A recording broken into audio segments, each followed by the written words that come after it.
हम भारत सरकार कुछ तो करे। कनाडा के साथ हमारा कुछ हो गया, हमने एम्बेसी पे एक्शन लिया। यहाँ पर अभी भी हम इनको बिरयानी खिला रहे हैं, ये नहीं चलेगा। भगवान राम जी ने भी कहा था कि भय बिन प्रीत ना होए गो। बिल्कुल, तो इसलिए ये भय जरूरी है। हम भय भूल गए हैं, इसलिए भारत सरकार ने अपनी हिम्मत दिखानी जरूरी है। सुरेश के चौहान जी, मैं आज आपसे पूछना चाहता हूँ, आज आप इस आक्रोश प्रदर्शन में शामिल हुए, क्या आपको लगता है आपके इस प्रदर्शन के बाद भारत सरकार आपकी मांगे मानेगी? माननी ही चाहिए। अगर नहीं मानेंगी तो दिल्ली में मनमोहन सिंह है या मोदी है, ये फर्क कैसे पता चलेगा?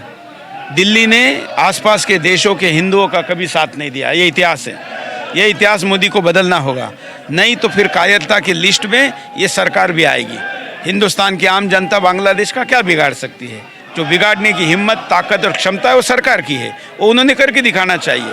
बांग्लादेश के हिंदू को सरकार की मजबूरियों से क्या मतलब है, उसके अंतर्राष्ट्रीय संबंधों से क्या मतलब है, इंटरनेशनल दबाव से क्या मतलब है? उनको मतलब है उनकी रक्षा से।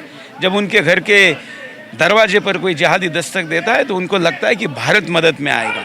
वो भारत नहीं जा रहा है, वो जाना चाहिए। भाई, बांग्लादेश के जिहादियों से, वहाँ के पुलिस से, आर्मी से, नेताओं से, आम जिहादियों से थोड़ी हमें कोई आशा है।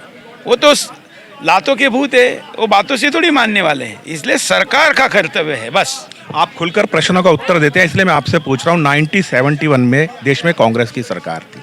जब पाकिस्तानी सेना वहाँ पर अत्याचार कर रही थी तो इंदिरा गांधी जी ने दृढ़ निर्णय करते हुए वहाँ पर अपनी सेना को उतार दिया। क्या आपको नहीं लगता कि हमें भी सैन्य बल का उपयोग करना चाहिए?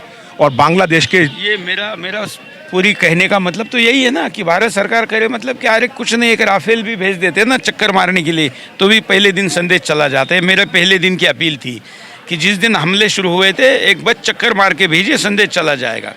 आज भी समुद्र का रास्ता कट करने का हमारे पास तरीका है। अगर हम भारत सरकार कुछ तो करे।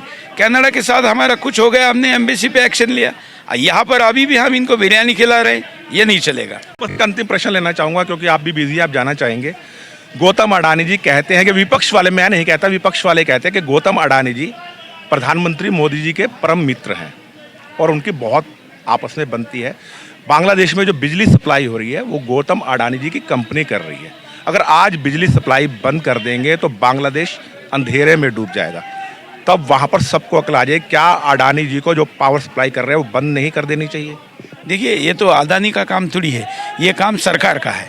सरकार निर्णय करे ना। बिजली क्या, बहुत कुछ बंद हो सकता है बांग्लादेश का, खाने के लाले पड़ जाएंगे। हम करें तो हम करने की इच्छा रखते हैं, हिम्मत रखते हैं। बांग्लादेश भी जानता है हम करने की इच्छा रखते हैं। हम नाराज है, इतना संदेश भी बांग्लादेश जाएगा ना तो भी बहुत कुछ हो जाएगा। भगवान राम जी ने भी कहा था कि भय बिन प्रीत ना होए गो। बिल्कुल, तो इसलिए ये भय जरूरी है। हम भय भूल गए हैं, इसलिए भारत सरकार ने अपनी हिम्मत दिखानी जरूरी है। चलिए, आपका बहुत बहुत धन्यवाद। डॉक्टर सुरेश चौहान जी बहुत खुलकर बोलते हैं और खुलकर ही प्रश्नों का उत्तर देते हैं। उन्होंने स्पष्ट तौर पर कहा है कि भारत सरकार को तुरंत प्रभावी कदम उठाते हुए उन पर सख्त से सख्त बैन लगाना चाहिए। हो सके तो अपनी सेना भी वहां उतार देनी चाहिए। मैं राजेश भसीन, संवाद न्यूज़ के साथ, दिल्ली के जंतर मंतर से। जय हिंद, जय भारत।